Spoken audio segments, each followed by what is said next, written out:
Tapre danere og værdige krigere. Her står vi ved begyndelsen af et nyt år, og lad mig først og fremmest udtrykke min taknemmelighed. Det har været et år præget af udfordringer. Ikke blot den konstante regn, meget konstant, men også fra en række andre strabadser. Efter en grundig kontrol af vores kapaciteter, har jeg fået beretninger fra det ganske rige, som må siges at være nedslående. Vores langskibe, vores stolte skibe, er underbemandet og ved at falde fra hinanden som en række slidte stråtage. Vores ringborge, stolte symboler på vores styrke, stedet hvor vores krigere holder til, har fået svamp. Ja, svamp. Hvem skulle have troet, at svampeangreb ville true vores stolte fæstninger? Og som om det ikke er nok, er vores tapre krigere begyndt at forlade os klagefulde over ringe løn. Men frygt dig, mine krigeriske venner.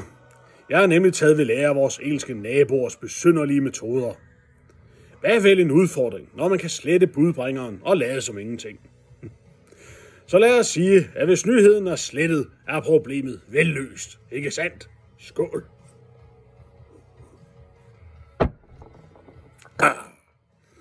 Men lad mig forsikre jer om, at vi ikke har siddet stille i vores rige. Nej, vi har kastet os ud i at løse problemerne. Vi har allerede sendt bud efter nye besætningsmedlemmer til vores langskibe og indledt en krig mod svampen. Jeg tror vores ringborgs stolthed. Og i forhold til de krigere, der forlader os for bedre lønninger, lad os bare sige, at vi har planer om at forbedre lønstrukturen på en måde og belønne jeres mod og trofasthed som fortjent. Og samtidig løse bemandingsproblemerne på langskibenes roerbænke. Skål. I året, der er gået, har mange af jer udvist utrolig mod og handlekraft.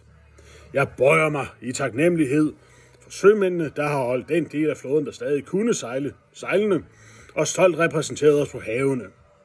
En tak skal også gå til vores frygtløse krigere, som spredt ud over hele Midgård har sikret vores navn og rygte. Og til jer herhjemme, som har bidraget til vores fælles styrke, uanset om I har passet jeres arbejde, beskyttet andre, kæmpet mod sygdom, transporteret varer eller mennesker, eller passet familiens unge eller gamle. I er alle ærefulde danere, og uden jer ville vores rige ikke stå så stærkt. Jeg sender mine varmeste ønsker om et godt nytår, fyldt med mod, velstand og sejr til jer alle. Må guderne velsigne og beskytte Danmark i det kommende år. Lad os skåle for vores mod, for vores kampgejst og for vores vilje til at løse enhver udfordring, der krydser vores vej. Skål for et nyt år fyldt med både styrke og humor. Skål for vores bedrifter. Skål for vores mod. Skål for Danmark. Skål!